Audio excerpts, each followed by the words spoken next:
I said it before and I'll say it again. That scene, that last scene. What does it mean? I'm the dude, you know? Get the fuck out of here. No, I cannot. That final scene starts now. Hello. We are back from our mini break. This is Ophie, and I'll be your host for the next... You just said Ophie. Is that how you heard? You changed since you've been away. Is that how you heard? No, you definitely said this is Ophie. I did Ophie. Okay, sorry. Maybe it's We'll do it live. Let's start again. We'll do it live. Fuck it. I would name a monkey Ophie. What does that mean? What, like Like a Marcel pet and name, Friends? I'll write it and we'll do it live. That final scene starts now.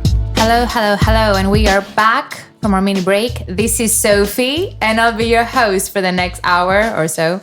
And I am really excited to be back with my two brilliant co-hosts, Ben and Simon. Hello. Hiya. We want to give a special shout out to Amazon Music, so make sure you find that final scene and follow along our episodes there. Another reason we wanted to shout out Amazon, though, is that they literally just confirmed they are moving forward with the new live-action Blade Runner series, Blade Runner 2099, with Ridley Scott acting as an executive producer. And today we'll be talking about Blade Runner and Blade Runner 2049, so I feel like that's perfect timing. How are you feeling about it? Well, I thought 2049 was not needed, so I don't even know if 2099 is needed. Really? Well, I will say, I thought it probably wasn't needed at the time because I think Blade Runner as a standalone is a fantastic film. I feel like you could watch 2049 and enjoy the film without having watched Blade Runner in a way. Yes. I watched it that way around, actually. I watched 2049 first. That's interesting. Oh, really? And then this morning I watched the original. And which did you prefer? The original. The Director's cut? Yeah. Or final cut? I don't know. I watched Snyder Cut? I bought it The on extended Apple. cut? Apple Movies. The working draft? Why did you I buy watched the one that Ridley Scott Why liked did and you buy it endorsed on it. Apple Movies? It's free on Amazon Prime. Oh, I cancelled Amazon Prime. Oh, wow. Oh, my God. So Amazon Prime, you can see the theatrical version on Amazon Prime, which isn't the best one. Oh, that's but all we're the gonna happy talk about- ending. Yes. Yeah. I do feel quite optimistic about the series because the majority of the creative brains behind, the original works are coming back. We have Michael Green, who also wrote the script for Blade Runner 2049, and I really love the script for that one. And then I don't remember her name, but the showrunner of Signing Girls, have you heard of that show on Apple TV Plus? It was really good. She's the one that's gonna be writing the script for that. And Ben, I want to tell you about this. Like, I read that she's also the showrunner for Halo. And I'm like, The game. is it Silka, Louisa? How could someone be a showrunner of two vastly different shows? So Signing Girls is kind of horror-y with Elizabeth Moss. It's really good. And then also be the showrunner for Halo, which supposedly is trash. That worries me, though. 2049 is like, the scale is huge. Like, there's lots of big, like, set pieces. It looks amazing. Like, one of the things about it is that it's very much a movie that's like designed to be like watched on a big screen with like big speakers, so like you can hear this, like the soundtrack is that like amazing, all the cool drones and stuff, and that looks really good. How does that work for like a 10-episode series? I don't know. Yeah, I mean, it goes back to Rings of Power, right? Which they managed to do a pretty decent job, at least visually and from an audio perspective. Visually, it looks great. Yeah, it's fantastic. And I just hope they develop the story in it. But I guess that works for fantasy because that's been done with Game of Thrones. Yeah. I'm just like, and you can do sci-fi shows like stuff like Mandalorian and Obi-Wan have done it quite well, but I don't know. How do you do it gritty, kind of cool sci-fi? I agree. I have a feeling that they're going to have double down on storytelling versus the visuals and audio because it's TV. And like when it comes to TV, you really need to be like, you need to ace your writing, otherwise it's gonna get boring. But I feel like 2049, even though it concluded in a very specific way, we're going to talk about it in a second, it did have a few open-ended storylines that could follow, like Wallace Corporation and what is Deckard going to do next with his daughter. So there are things that they could explore because that's set half a century after 2049. 2099. Is he dead then, by then? He's not... Oh, I mean... I mean 2099. Well, we would assume so. That's a good question. That's a good because I don't think Harrison Ford's not going to be in it, is he? Do we know? Well... Because at the beginning of the one I watched today, the original one, it's like Los Angeles 2019. He's already quite old in that. So he's you're right. He's actually aging. Because this is one of the films, we're getting to this time where like lots of the films from the 80s imagined the world we live in now as the future, and now we're past it. Yes. Like Yeah, The Running Man, which I outdated watched now. recently. That was How's 2017. That? Yeah. How's that experience? Really cool. I was working on a computer game, doing some audio for a computer game where the reference was The Running Man. And so I rewatched it, loved it. So it's coming back as well? Yeah, that's being remade actually, yeah. Do we know who's gonna be the lead? No, but I know the director's Edgar Wright. What? Yeah. Hang on, really? What, really? I love the idea I love of that. Edgar Wright. That's but- fantastic. I think Edgar Wright's Let me amazing. check I've got this Yeah, right. check you've got that right. Yeah, because So that sounds. we are fact strange. checking. You give us But a then second. Edgar Wright is a sci-fi fan, so that would That's make true, sense that's for him true, to yeah. remake something like That'd Running be Man. really Running interesting. Everyone, Edgar this Wright? is the first time I've been right about a film fact. Any cast stuff on it yet, or I don't know. it's probably still in pre-production and Yeah, still just writing it? probably, That'll be cool though. That'll be good. Nice. I just love sci-fi. Oh yeah. my god, I love Yeah. sci-fi. That's why, like, it's funny because obviously Edward James Olmos is in the original Blade Runner. He plays Gaff, I think it is. Or is that the character's name? Mm-hmm. He's in what I think is a great sci-fi remake, and he was in the Battlestar Galactica series that came out in the mid 2000s. Which, if you, I would urge you to watch at least a bit of it now because the CGI is laughably bad. Like, it looks so cartoonish and terrible compared to even stuff that was around at the time, like Star Trek and other kind of spacey things. Yeah. But the story is brilliant. Like, it's such an interesting because they went, we're not going to do the whole original Battlestar Galactica. Like, it's the same premise, but it's like it's a much more like political show, and it's all about more about like the human survival element than just we're being attacked by robots and all that kind of stuff. It's really good if you want like a sci-fi remake. But yeah, watch The Running Man. Recommend it. I'll check it out. It's very, very funny. I feel like I have Yeah. watched it. I feel like I have watched it before.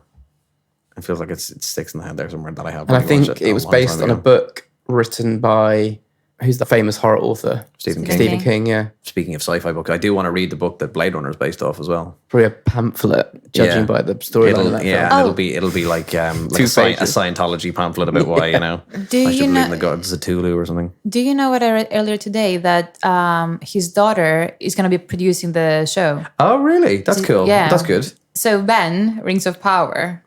I'm enjoying it. yeah. Listen, I will say I am enjoying it. It is weird because What is it? Lord of the Rings are a set of films that was released in the very early 2000s, Yes. made by Peter Jackson, based on the Lord of the Rings books by J.R.R. Tolkien. What Amazon have done is they have taken a book that not many people know about called The Silmarillion, which is another J.R.R. Tolkien book set in the I same love universe. that you know all this. I have to say, like And I'm just. Other very kind of elven. lore about it is very elven. Ben is the expert on anything elven. And I don't know why, but I am. Crystal collection. He's not an elf himself. Yeah. Yes, it's my Can confirm. Irish heritage. You know, these pointy ears of mine. But I'm liking it. Like, it looks fantastic. Like, it looks like the most expensive TV show ever made, Sure. and it looks great. But the first 3 episodes have just been lots of kind of like exposition and world building, and not much story progression, I would say. I think it could be good. I'm going to give it a chance because I'm watching House of the Dragon, or Hot D, as I was told. People are referring to it as. So how are you feeling about that? Because I would. It's a lot What's slower. House of the Dragon? Oh, So sorry, House of the Dragon sorry. is a Game of Thrones prequel. You know Game of Thrones. Then again, it's not actually. It's based on like loads of, again, short stories and like a history book basically about Game of Thrones, and it's got loads of like Matt Damon's in it, Paddy Considine's in it. Loads of, like, it's really good cast. Yeah, I've But heard it's Matt Smith is interesting. really good. Matt Smith's fantastic in it. Yeah, he's Yeah. brilliant. I mean, the wig work isn't great. Yeah. They have these like long blonde wigs Right. that kind of half the That's, time. that's something I've never heard you say, wig work. The wig works isn't my favorite, but A lot of Legolas wigs. Matt Yeah. Damon or Matt Smith looks exactly like Legolas from Lord of the Rings. Orlando Bloom. Orlando Bloom's character. Legolas. But yeah, Legolas, not Legolas. Legolas. But yeah, I mean, it's good. I'm enjoying it. The last episode was fucking intense. Me and my girlfriend are kind of watching both now at the same time, like rewatching Game of Thrones and watching House of the Dragon as well. And Game of Thrones is a lot faster, like, because there's a lot more storylines. It jumps around quite a lot. House of the Dragon is very much kind of one storyline. And so it's definitely like a slower pace. But it's good. I'm enjoying it, I would say. I'm probably not enjoying it as much as I enjoy Game of Thrones because, as I say, it was a lot faster paced. And I'm still at the stage where I'm like, is it just going to be all the same story kind of rehashed again, or at least the same themes of, you know, what Game of Thrones was? But yeah, I mean, it's good. I am enjoying it for what it is. I mean, this is a trend that I'm seeing in these like franchise level TV shows where they spend at least half the first season doing setup work because they're introducing characters, and I don't know, someone like me really struggles with that sort of thing because I'm like, where is the action? Why should I give a fuck? And that's my issue with Rings of Power. It's like it looks beautiful. As you said, there's a lot to appreciate, but then I'm like, I'm 4 episodes in and I don't care about any of the characters, and I don't know if that's a good thing or not. Like, I would much rather, because I know that's a safe way to do it, and probably like House of Dragons does a bit of that, but I would love for a showrunner of that scale to be able to say, hey, let's just start with a bang. I think a lot of the advertising and marketing of it was leading up to the Galadriel storyline, who's one of the main characters, but actually I like her. She's fantastic. Morford, I think she's a Welsh actress. I'm probably butchering her name, but she's really good.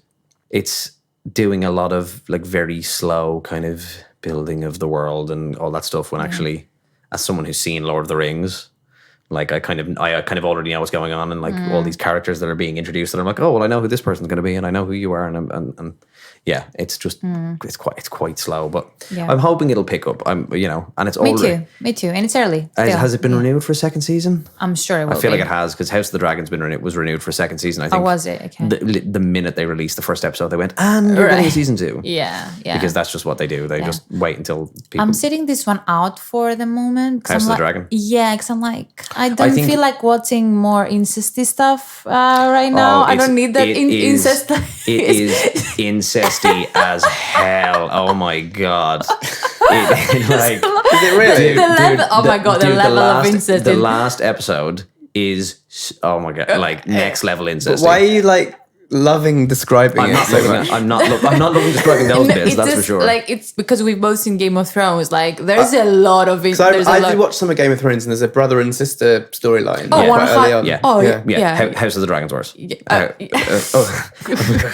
Automatically so worse. what is that about? Is that like the fantasy genre of TV has permission to sort of run these storylines? Well, I think it's kind of like untapped at the moment. I don't know. I think it's kind of a thing where people go, oh well, this is what happened in the 14 and 1500s. Right.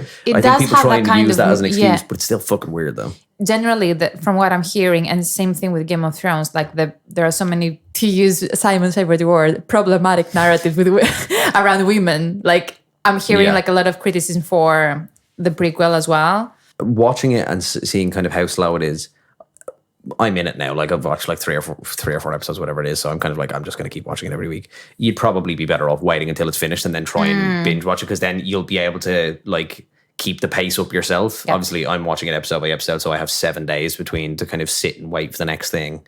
Whereas if you're watching it one by one, they drip feeding them. Yeah, it's not. I think everything's going back towards that now, isn't it? 100%. Yeah, so many shows. Like, that's Amazon are doing that with the Rings of Power now. That's episode. Most places are doing. Now HBO is different because obviously that's still a network in it's America, broadcast as well. So it's being broadcast. But even Amazon, Rings of Power, they release 2 episodes and then it's week by week. It's a better business case because you keep people subscribed for longer. And also, the binge watching culture has meant that these streaming services have run out of content because everyone's rinsed it. So they need to extend the life of it. I feel like Netflix is still the one streaming service where they drop everything in like at the same. Disney are definitely grounding everything in that kind of appointment viewing. Like, even though it's not like a network TV show that it comes out at a certain time, but it's at least every week. If you were a streaming service and you want to go for appointments to watch programming, why not create more of an environment that lets people like share the experience together? Like, no one's experimenting with. So Disney, I think, sort of stuff. I think Disney have an option now. I might be wrong. I think Disney have an option to group watch stuff now. So a lot of so it syncs it between your devices. So a lot of apps or I think some streaming services. I remember like Netflix Party during lockdown. Prime has Watch Party as well. Yeah, Prime has Watch Party, and I think Disney Plus has. And does it allow you feature. To speak to each other? That or is I don't it just know. sync? That I haven't tried it yet. I'm not sure. Because that'd be the next level, like being able to shout stuff and you would hear what I was saying and you could have a conversation, almost like a director's commentary, but except it's your mates. I like that. I like to think that something like that exists out there. But if not, we better copyright that right now. Copyright there you go. That Fantasy podcast. I mean, I'm sure that it'll end up like that in AR, VR land. But even if it's just like 3 people or something. That's more than enough. Just you and me, Simon. You can watch Suits with me. Oh, I've never watched Suits before. Are you watching Suits? Occasionally. Oh, okay. All the time. Meghan Markle? Like the whole... Wow, okay. Yeah. I'm dipping into Skins a bit at the moment. Yes, you guys seen were saying. Skins? I've seen. Yeah, I would like. Yeah. If you live in Back America, in you day. have to check out Skins. If you want to know what UK teen culture was like in 2007, Skins is the thing. I feel like it's Skins one of those programs that they It's very probably tried traumatic. to remake for the American audience, but it It did. wouldn't have Apparently, worked. that happened. Well, did I would they? say Yeah. I would say a good parallel would be Euphoria now. I've not seen that. I've not Which watched is the Euphoria. I the feel like US everybody talks it's like about the Euphoria. US equivalent of Zendaya that kind just of teen won- culture. Zendaya Yeah, just Is Euphoria like as pretty as drugs, Skins? drugs, a lot of rape, like RAPE. I don't know if I say the word, but like Yeah. it has a lot of that like Skins vibe. Incest. But I'm not sure. I haven't What's watched the it. the wig work like? Can't confirm. I haven't watched it, but Zendaya's hair is like, mwah. Yeah. But that's real hair. That ain't no wig. That's Okay. yeah. Well, that's how good the wig work is. But that's a good shout. Skins. When did it? How many? It started in about seasons 2007, were and it went on a lot of seasons. But the first two are like the classics. Because Yeah. they changed. And then it goes a bit nuts. They kept changing it, the cast and stuff as they got older, didn't they? Yeah, so the cast stays young because Yeah. they just move on to a new set. But like a lot kids. of people have come from Skins, or at least worked in Skins. Like so, Nick, we were saying before we started recording. Nicholas Holt's in it. He kind of disappeared recently. Yeah, I haven't seen him. In much. Here's a question for you both: are you going to see the Weird Al movie? What's that? Oh my They've god, made a that's weird. coming out now. Yeah, it's coming out really soon. I would definitely watch Reviews that. are starting to come out for it, and apparently it's really good. Oh, I'm excited. So basically, what they've made a biopic of Weird Al with Daniel Radcliffe playing Weird Al, I love this. but apparently Wait, the I review. don't know who Weird Al is. You don't know who you Weird. do. You do know who Weird Al. Just He's Google like him. just eat it, like white and nerdy. My bologna. You'll know them. He does parody songs, huge in like the 90s and early 90s. But basically, they've made a biopic with Daniel Radcliffe playing him. What Weird Al did for music, this is doing for biopic movies, apparently. So I'm really excited to see it. One last thing on what we're watching, and I will say this because Sophie and I have spoken about this before. What I did watch is after D23, the big Disney Expo, I did watch Love and Thunder, and it was terrible. Nice. It's just not good. It's I crap. love it. Don't bother. I'm really glad I didn't see it in the cinema. Paid to see it in the cinema. It's just a really hollow film. Like there's nothing to it, and it's really annoying because Christian Bale should be the best actor to play a Marvel villain. Yeah, he didn't And deserve he's that. just kind of wasted in it. Like he's Yeah. just like his scene. Obviously, he steals and he's in because he's Christian Bale and he's fantastic. But there's just what is Russell Crowe doing? Oh my god, I found that so offensive. Russell Crowe He- is playing Zeus, and he does like a faux Greek accent. It's and it's not. It's awful. it sounds like it's a combination of Russian and Dutch. I don't even know what he's going for. Like, Do you think he was briefed that that's what the role would require? well, he's playing Zeus, I think like the he winged Greek it. god Zeus. yeah, but in films you don't always adopt the accent. But of listen, the- it's I think Russell he- Crowe. You just have to watch Robin Hood, and we already know he has a history of doing bad accents. So why they 100%. thought, I think he just like, showed up that day and be like, I feel like yeah. he showed up and they were probably like, just do your normal voice. And he was like, guys, I have been practicing for 6 months to play Zeus. I have been living on top of a mountain in Greece Yeah, to connect with reading him. Plato. Yeah. And now he's going to sound like this. And you're like, oh, in Jesus Gladiator, Christ. is that his normal voice? I mean, it's not necessarily his normal voice because he's an Australian, but it's his. But he's a it's bit him, Australian it's in him, Gladiator, It's, isn't it's him kind of doing more of a neutral accent, I think. Like, Because that would have been quite Zeusy. He's like quite commanding and Yeah. mega. yeah, but no, his Zeus is. Are you not good. entertained? If he had done that, that would have been great. But he plays, Okay. God knows why. And we're gonna have another one, I probably. know, yeah, because they've left it there for. Can you there to be do another an Thor. impression of what he's like? Well, he's kind of. I didn't What does he even say? He's remem- kind of like faux Russian. He's kind of like dogs like that. It tries to be like cool. Yeah, it's just, like Italian, but there's it's- like some Russian in there. Yeah. It's weird. And I just thought about it. I didn't even. I was so disappointed in it. Like, remember I made you wait to watch the credits, the end credits. God. I didn't even bother to do that. I couldn't tell you what the So end you didn't credits. see Hercules? Oh, was Hercules in it? Oh yeah, no, I did. I genuinely, I just turned it off. I watched it at night, and I was like, I'd rather go to sleep. I don't care. Yeah, no, it's fine. I mean, I'm not Yeah. shook by that, Ben. You're not shooketh now. Well, you should be, oh god. knowing my track record. Oh yeah, for you.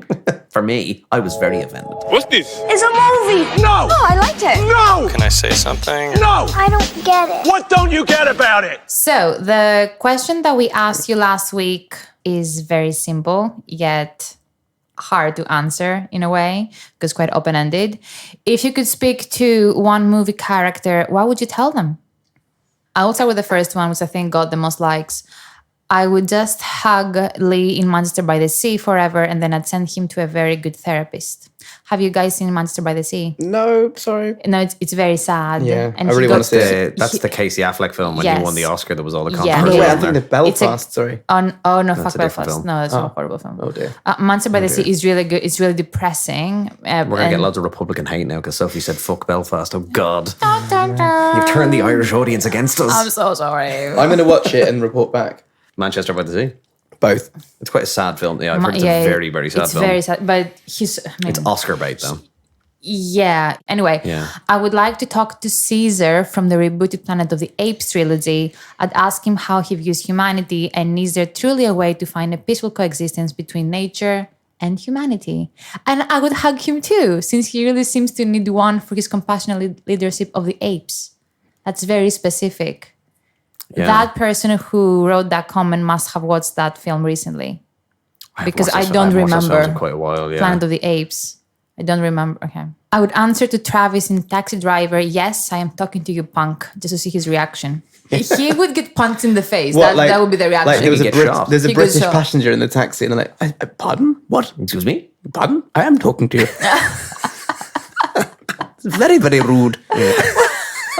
Where's the accent coming from? So I did like the one that is, talking to Austin Powers to say, stay groovy, baby. But I don't see why there's any point in saying that because Austin Powers is perpetually groovy. He's like a perpetual motion machine of just being groovy all the time. So he doesn't really need to stay groovy. It's redundant. You know, it's like, it should be more like, respect women. Yes. You know. Oh, Ben, so wholesome. I love that. You know. No, I love that. You know, there was the one about Iron Man, Vision, and Thor. Why did you stop shooting Ultron? I'm trying to remember. Is that at the end when they're all fighting Ultron? But it's like a big battle anyway. I can't remember that bit. Why did you stop shooting Ultron? Because And so aggressive. Why the fuck did you stop shooting Ultron? Yeah, sounds like they all did something very dumb. I mean, there's a lot of things that you could say to a lot of people in superhero movies. They just be like, what the fuck are you doing? Yeah.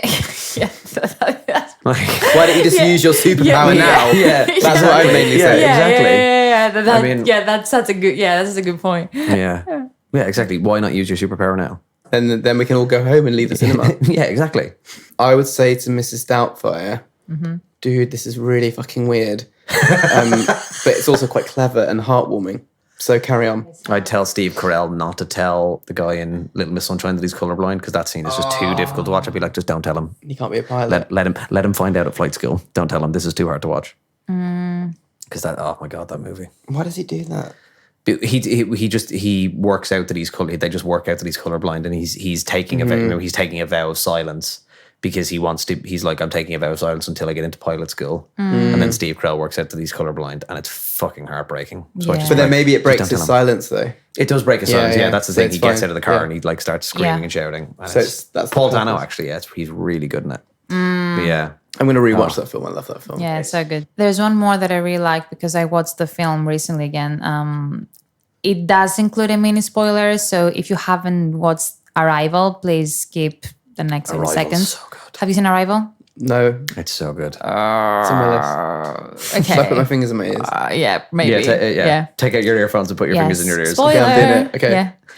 I would tell Jeremy Renner's character in Arrival that Amy Adams' character did what she did out of love and not selfishness. Having kids has recently changed my perspective wherever children are involved in films. I think that's vague enough that Simon could have listened. Yeah, but there is someone that's responding to that comment that's saying, that is okay. so beautiful. She could have told him much earlier, but she wanted him to have spent some time with their daughter, allowing him to make some happy memories. And she only told him about their daughter's death at the time she thought would be right for him to prepare for the inevitable. So that's very Okay, sweet. That is nice. Yeah. Safe now. Yeah. And I really like that comment because it uses the idea of the film itself to go back in time and say something about... That's really nice. That's really a touching, heartfelt one. Because when I thought about Yeah. this, all I was thinking of was things where I'd be like, is there something I could tell someone at the start of the film, which would mean the movie is over? Like Jason Bourne when he's pulled out of the water. If I told him, I just was like, okay, so Jason, what it is, you're a spy, you have multiple identities, these are all the people. That film ends in 5 minutes. You're like, great, we don't need the trilogy, the Jeremy Renner movie, and then the other one. Any other comments, responses from the question? I'd tell John Wick to take his dog to doggy daycare for the day. He can thank me later. Oh, Yeah, and we wouldn't have a franchise. No, we wouldn't. That is true. We wouldn't have 3 excellent films and a 4th one on the way. Yeah. I love the John Wick movies, and I love them. but that dog element at the start is very upsetting. But then, yeah, but it's like manipulation or like audience manipulation 1-to-1. Yeah, you just turn up as a police officer at his door. It's like, I'm sorry, sir, but the dog's been barking during the day. You're gonna have to send to the doggy daycare. Secretly, I know what's going to happen.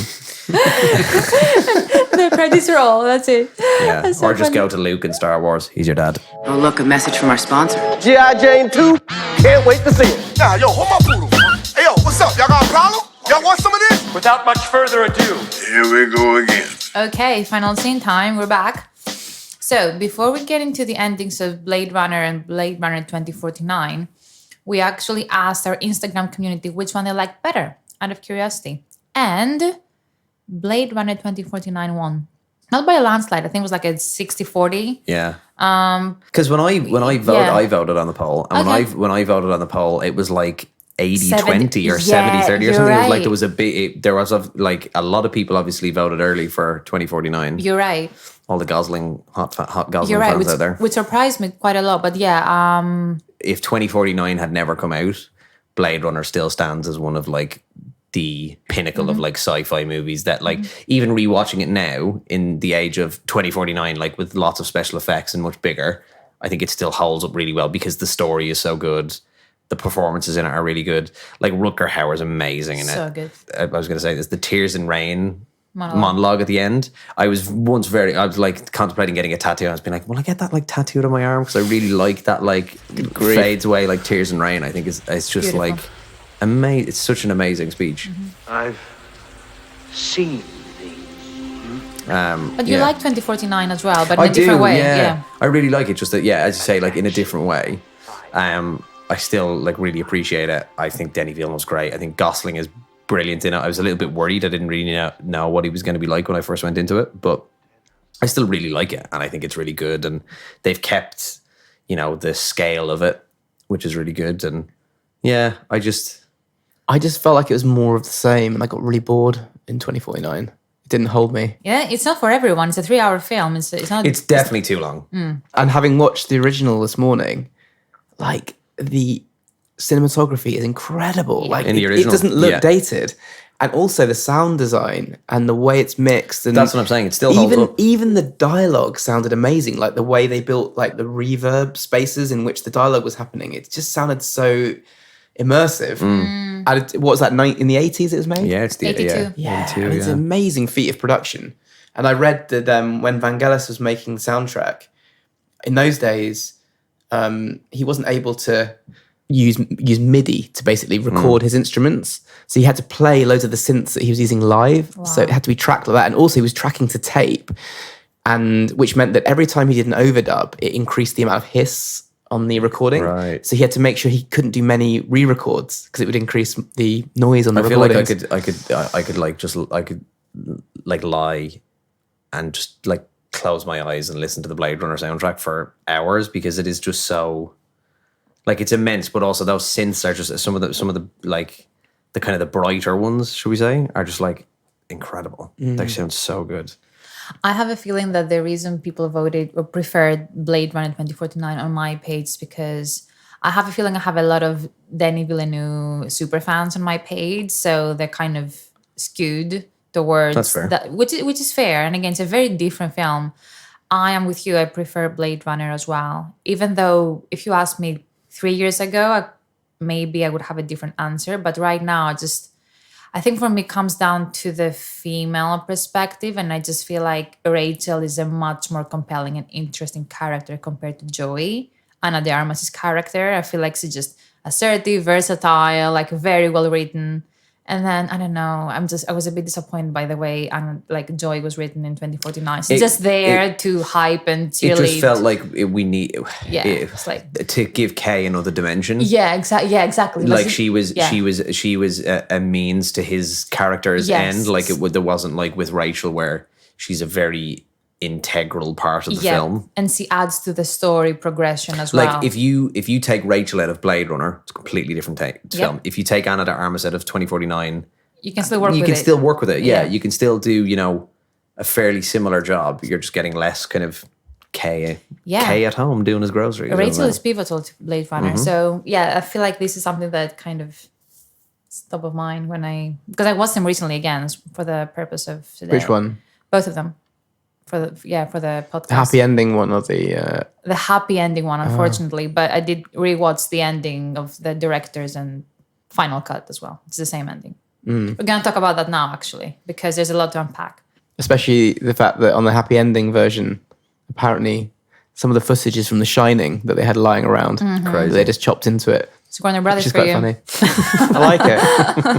That's what happens when you focus through the ending of a film to death. That's how you Frankenstein your way into Hollywood, baby. So that's how it works. Yeah. Cool. So we start with the Blade Runner ending. And yeah, I know when we talk about it, we need to clarify which ending we're talking about because there are so many different versions. I think before we started recording, we mentioned 4 different versions at least that we know of.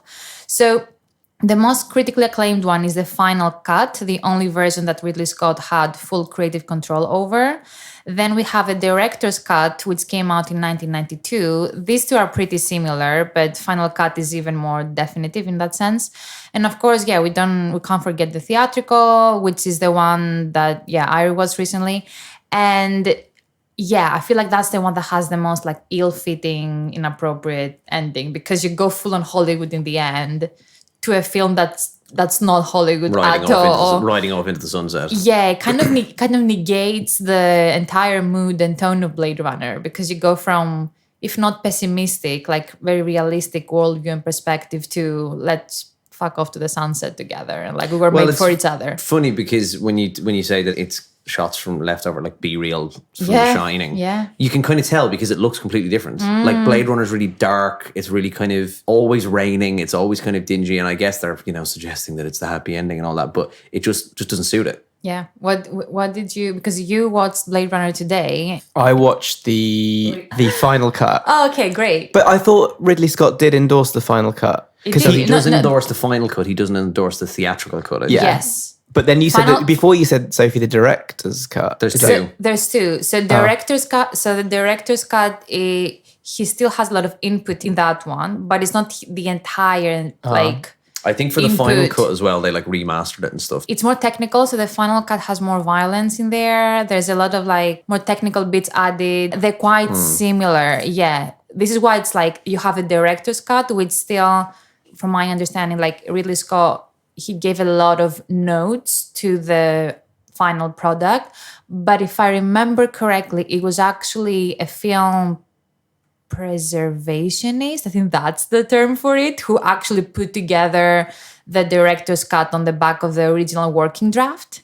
And then you have Final Cut, which came out 10 years ago. And they remastered it and stuff.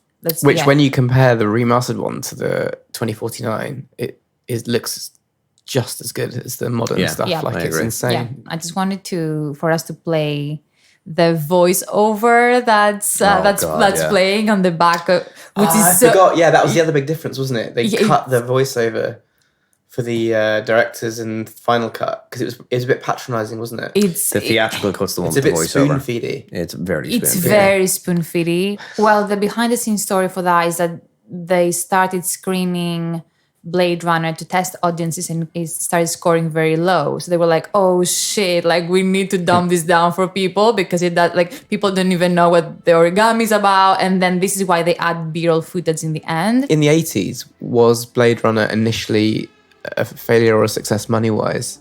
Like, was it one of those films? Bombed. Yeah. It bombed really hard. So it took years for it to become a sort of cult it took classic. like over 10 years for the director's cut to come out. I think the director's cut came out 1992, something like that.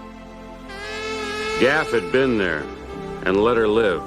Sounds like Naked Gun. 4 years, he figured. He was wrong. Oh my god. It literally sounds like a Naked Gun monologue. Yeah. Rachel was special. That could be Top Gun as well. Termination date. In the end, like final I didn't scene. know how long we'd have together. He sounds like he's gonna say, and I'm serious, and don't call me Shirley. Like, it's terrible. So let's compare that to Naked Gun. The attempt on Nordberg's life left me shaken and disturbed. And all the questions kept coming up over and over again, like bubbles in a case of club soda. Do you know what it sounds? Even the fact. Do you know what that sounds like? That sounds like it really sounds like Harrison Ford even doesn't care. Oh yeah, he just must have sounds hated so that. bored. Narration needs to go 90% of the time in film, generally. Like, anyway, that's a different conversation. It's a much better ending when it's left open to interpretation. Yeah, and it's smarter, period. Like, it's just smarter. Yeah. It's because the more it's theatre of the mind, the more powerful the art is, isn't it? The more your brain puts it together, the more impact it has on you. Yeah. Whereas if it's just telling you how to think, it takes away that specialness of it. So moving on to the director's cut.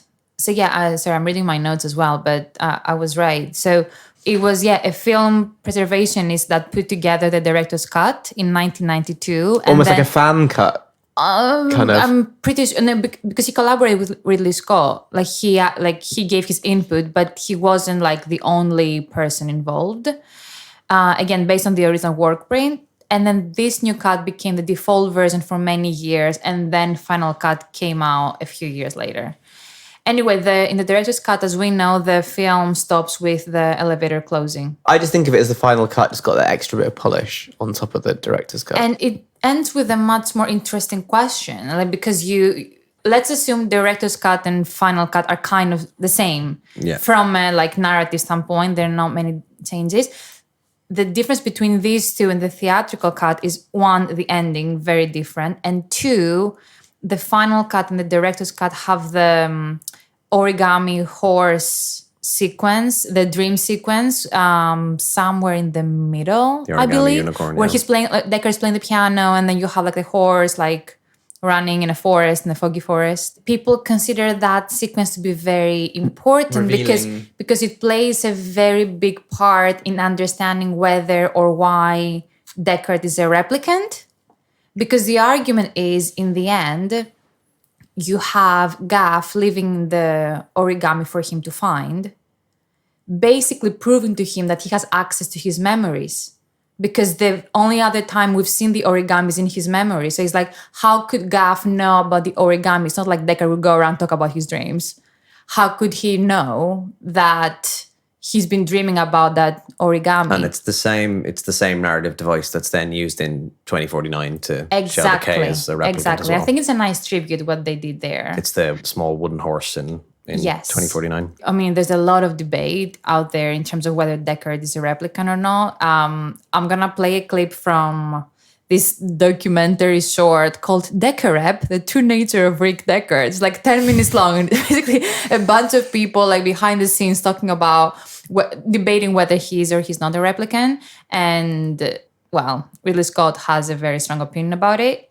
Harrison Ford has a different opinion about it. How would anyone have known what was inside his head other than someone who knew what was in his file that had been implanted in his brain?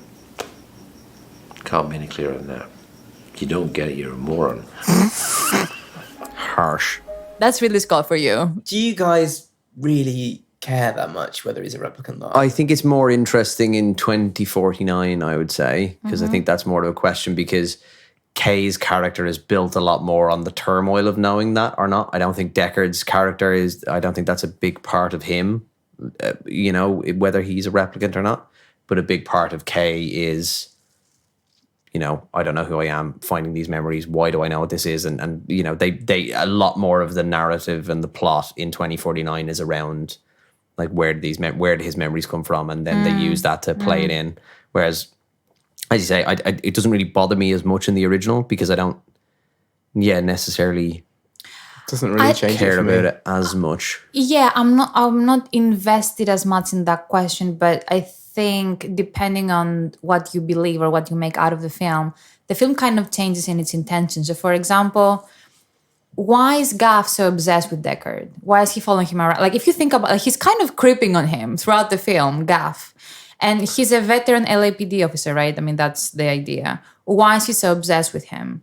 Like, and one argument could be if he's a replicant, then he might just be watching over him and he might be like tailing him in a way, making sure that he's doing his job. But if he's a human, why is Gaff obsessed with him? Again, this is me thinking out loud. I don't have an argument. But I do think it changes the story because Gaff is a really big part. Like, you can see how he's stalking him in a way. I do think it makes for a good, question. I just spent most of the film being quite confused. It looks great. Confused. Yeah. Did you find the narrative, the I plot just confusing? couldn't. It didn't grab me. The only bit I got Wait, engaged you're with- talking about the original one? Yeah, now. in the original, the only bit I got into it was the scary rainy house section where you're like, is he going to get killed or whatever? That's the only time my heart was racing and I was like invested in the film. The rest of it, I was just like, I mean, it looks lovely and the sound's wicked, but the story doesn't grab me. Right, yeah, no, I get that. I mean, it's supposed to be quite... Because you know when you watch something or your friends that you think are cool recommend some music when you're a kid and like you're like, I should like this, you know, everyone's saying it's cool. It's like my mum always says she wasn't cool enough to like Talking Heads. And I'm always like, you shouldn't work like that. But you know what I mean? Like you just know this is a classic, everyone talks about it, I should like it. But I gave it my all, but I just couldn't get into it. I didn't love it. He's a particular character and you have to be in that kind of mind space to be able to appreciate. No, I'm not saying you're not appreciating. I'm saying he's a very depressed like character. Like he doesn't, I mean, Deckard. Well, Deckard at the start of the film is just a bit of an arsehole. As well. He's just a bit of a dick. Like he's not easy to like. Yeah, he's not a very like, and really he's not that, you don't gravitate towards him. It's like, I don't know, it reminds me of like Tinker Tailor Soldier Spy. It's a film that I love, but I still don't understand to this day. But I still really love it. It's a hard film. I need to watch that film over and over again Yeah. to kind of get it. But in Blade Runner, I don't know, I've watched it a couple of times and just haven't got into it. But I think there's a difference between understanding and liking. That's true. I think you can like a film and not necessarily understand it. Yeah. Yeah. Mrs. Doubtfire. There you go.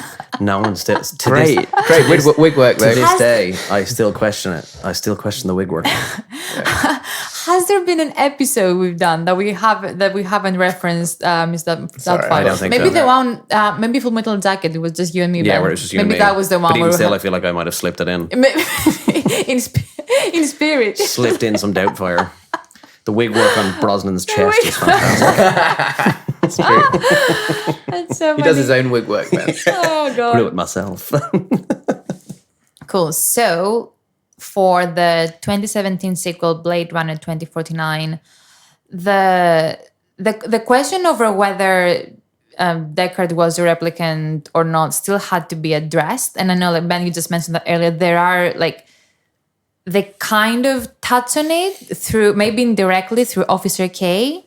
But what did you make out of that ending where you had Officer K kind of playing with his own humanity, for lack of the semi-humanity, because he's not actually human. But then in opposition to Deckard, who's clearly, for me, he's clearly a replicant in 2049. Who? Deckard. Like it's much more clear. I don't think there is much room for interpretation there. Is there the glint in the eye thing that gives it away as well?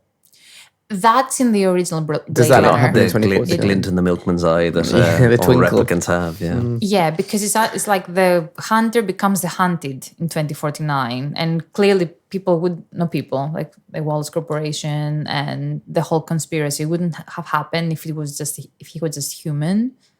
Why would they hunt down Rachel and Deckard's child to create a new breed of replicants? To me, like Villeneuve has a very strong point of view in terms of whether he's a replicant or not. The debate to me reminds me a bit of, are we all living in a simulation? Oh, yeah, to be like that. And, It's like... kind of a Truman Show kind it's of. like layers of simulation. Yeah. And, nobody knows what's real and nobody knows what's pretend. Yeah, and I think that is a part of it to leave it up to interpretation to, or like the ending of Inception. Is it are they awake? Is it a dream? It's more interesting when you kind of don't know. Mm-hmm. As you say, it's a lot more interesting than the original when you don't spoon feed it to people, It's, it's nicer to just leave it kind of hang. Mm-hmm. But what's interesting? Because they do they do refer to 2049 as a sequel. So it's not just like it's not like a tribute or... It's not a remake. My question is, it's a sequel to which version? I think it can be a sequel to both. Okay, I think like it's that. more enjoyable if it's a sequel to the director's cut rather than it being, again, just being spoon-fed to you. Well, I think the thing that makes it interesting is Ben's theory was that in the lift, they have sex and Rachel gets pregnant And that makes more sense, I think. Yeah. So therefore the director's cut version has The more... steamy cut. Has more... yeah, the steamy cut. You know. So because I was God. saying, like, did Titanic Rachel in get the car pregnant at type the end stuff, of the you know? first Blade Runner? Yes. And Sophie was like, well, it's probably at some point. And Ben was like, well, it happened in the lift. So actually that means that it only works with the director's cut, which ends with the lift doors closing, because that's when they did it. Yeah. I like that because in a way, what we're saying is that there isn't one answer to that question. It's more like it's not just about the narrative of the film or the story, which could go either way. It's also about the meta narrative of the film, which goes like to us having the conversation about like whether he's a replicant or not, like what is the right version and things like that. So it kind of I transcends. guess in an alternate universe where that theatrical cut never happens and that is a director's cut, there's not really much to talk about because it is a satisfying ending anyway. That you just think that you don't know and it's left up to interpretation. Then you go, because the great thing about that is then you don't really need a sequel. And so the sequel has to be clever enough, which then 2049 kind of is, to earn its place there. And I think 2049 does that. I think it definitely does When that. the lift doors shut in the director's cut, I didn't find I was like, oh, I feel really unsatisfied. I was like, it's finished. I'm done. Like, it's a perfectly fine ending. I wasn't hanging. It should cut to credits. So with endings, right? What are we saying? Is a good film ending one that satisfies us, leaves us hanging, leaves us asking questions? What is it? What is it that like we want out of an ending? I think a good film ending. Thought-provoking? A good film ending can do all of those things. Yeah, I think it's more nuanced than that because I do think there are endings that are open-ended, but they're also lazy, and that pisses me off. Like I'm like, well, when you don't know how to write your way out of it. You don't know how to end it, so you just put that thing in there to make it more confusing, and then you're gonna go to your press tour and be like, oh, just leave it up to your interpretation. It's like, no, you just didn't know how to end the film. For some people, like the end of Sopranos, right? Just cuts to black. Yeah. Because we couldn't, could you end it? Maybe you should have. Yeah. I don't think a good film ending has to do that. Like a good film ending can have a resolution and you can know and it can be satisfying and it can have a happy ending. Very much like La La Land, Wayne's World. They do multiple endings. They want it. They do the sad ending. They do the, the Scooby-Doo ending and then they do the happy ending. Then a film like Blade Runner, I think it's a good example of how the tone of the ending has to suit the tone of the film. The tone of the theatrical cut ending doesn't suit the tone of the rest of the film, whereas the director's cut definitely does, because it just feels so out of place. It feels like B-roll from The Shining, and they got Harrison Ford in. I don't know. He's filming Air Force One, and they're like, Harrison, we need you to jump in a studio in LA for 5 minutes to record this fucking voiceover. Why? Blade Runner's testing badly. I'm like, okay, fuck it, I'll just go in and do it. And I'm reading from a piece of paper. As Simon and I who've worked with voiceovers before and directed people, it literally sounds like he's just reading off a piece of paper. But the mad thing is about this discussion on the ending of Blade Runner is that it's a screenplay loosely based on a book. Yeah. So who's even in charge of defining the ending? Like, is it the just director? The director. Is it? I mean, if you're to believe Olivia Wilde, it's the director. It's all on the director. Oh. Okay. And then, so what pressure is the director under? Is it the studio going, we need to make the most dollar, or is it somebody saying you can make high art? Like, I think it's telling in that Ridley Scott is like, the final cut is my cut of the film. Yeah, that's it. Yeah, but that's years later. But you don't have to have one version of because the thing is that was a luxury that he didn't know he was going to have. Like he had the theatrical cut released, and then years later that was an option because it became a cult classic. But that just because theatrical cut was the very first version of the film, that doesn't mean it was the original artistic expression of the artist. That's what I'm saying. Who has that? It depends on the output. So, for example, the purpose of the theatrical cut was to make money. It wasn't art, right? Because it's all in the same, isn't it? Scott didn't have a say. I think as well, you kind of have to be careful because much like the movie or the music industry, the movie industry was a very different place. Obviously, it is all still about money, but artistic integrity, I feel like now is a much more prominent thing because directors have a lot more of a voice. It's not just like you have a studio has the directors that they go to. Like directors are not just the guy behind the camera anymore.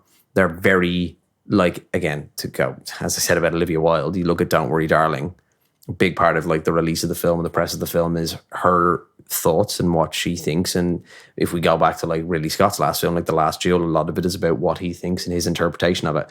That wasn't really a thing back in, maybe the 80s or 90s. It was more so the director directs the film. Harrison Ford, well, we care what Harrison Ford thinks because Harrison Ford's the face of the film. Blade Runner 2049 has a very definitive, as in like, you can see like in the end what happens. So we have Officer K who has just rescued Deckard, right? Yeah. And he's like, you're safe and sound. We're going to kind of fake your death. Go meet your daughter. The telling thing that he says to him is he gives him the horse and he says all the best memories are hers. Yes. And that's the big thing. That's the main thing that he... Because that's a twist beforehand. Deckard says to him, he's like, what are you to me? Or something along those lines. And he gives him the horse, which is like the unicorn from the original. Yep. And says, all the best memories are hers. Yes. Go and meet your daughter. So Deckard goes in to meet his daughter and Officer K dies on the stairs. Like it's one of I think it's one of the most beautiful shots in Denis Villeneuve's films. And it's in the snow as well, which I know we talked about earlier. There is something to be said in terms of, is it some sort of, like from the Villeneuve point of view, could you argue that it's a visual cinematic parallel to Tears in Rain? So you go from Rain, which is something like a bit more fluid and uncertain and flowy, to possibly snow. I think the film in general though uses weather in a lot of different ways though, because you go then in also the scenes where Kay goes to find Deckard, it's in sandstorms, it's in the desert, it's all like I think there's definitely a lot of like maybe more so to do with like the color scheme, it's maybe something to do with the physicality of snow as well, but it goes from being like, again, very similar, like lots of dark, lots of neons, like pinks, blues, to then the start of the film. Then the middle is this really kind of burnt orange, like bright, like in your face kind of Sierra color, to then back to rain kind of and into snow. Because we do see Kay and Joey, in Rain throughout the film, and when we see Rain, it's usually when he feels lost. He doesn't feel like he belongs anywhere, and he's quite, he's trying to find his ground, and he's questioning a lot of things about his morality and things like that. And to me, maybe I'm reaching, I'm not sure, but I thought it was interesting. It was the very first time we're seeing snow in a way, because it had that kind of, now I found like my work here is done, and like maybe the snow kind of showed that, solidifying his character and his mission. I think as well moment. Because we just go from when he saves Deckard, he saves him from drowning in the car, in the rain, in the water. Yep. And actually, I think snow gives an element of calm and like neutrality. Maybe like it's quite, with the ending of, not necessarily the ending of Blade Runner, but the scene before with, Rutger Hauer and his final scene. It's like it's raining. It's it's dark. It's grimy. Whereas this it's bright. There's the mixture of the kind of the grey buildings and the white snow, and it's just calm. And it's like kind of both characters have found peace. It's kind of just that's what I love. Yeah, it's a nice ending for it that both Kay can finally just awful, but let go and die. It's about the power of choosing in a way. I think that's what it's all about with him anyway, as a character. Because he thought he was helpless, right? And I think in the end he could have gone down Deckard or Kay? No, sorry, Kay. I mean both, really. But yeah. They're pretty much carbon copies of one another. Like he's choosing to help Deckard. He could have. He had every opportunity not to, and kill him or Yeah. Cool. So happy 40th to Blade Runner, because happy 40th too. I have to say, I still think Blade Runner is one of the coolest movie titles. It's one of the coolest. True. Movies. And at least, like, if I said to you, "Oh, we're going to watch Blade Runner," I don't think you'd automatically think I'm going to watch a movie about a policeman whose job it is to weed out replicant robots. It's like it has such a kind of cool, ominous title. So cool. Okay, I think we solved not one, but two endings today. So we're back, by the way, to our regular programming. So we will see you in 2 weeks with the now much anticipated Don't Worry, Darling. We can't wait to see this one. If you missed us, take a second to share this episode on your Instagram stories or your movie group chat. Spread the Blade Runner love. Thank you so much for listening. We'll see you in 2 weeks. Bye. Did you like it? Did you like that? Did I like it? I loved it. I had no idea you could milk a cat. I have nipples, Greg. Could you milk me? Good morning. Morning. Good morning. Oh, and in case I don't see you, good afternoon, good evening, and good night.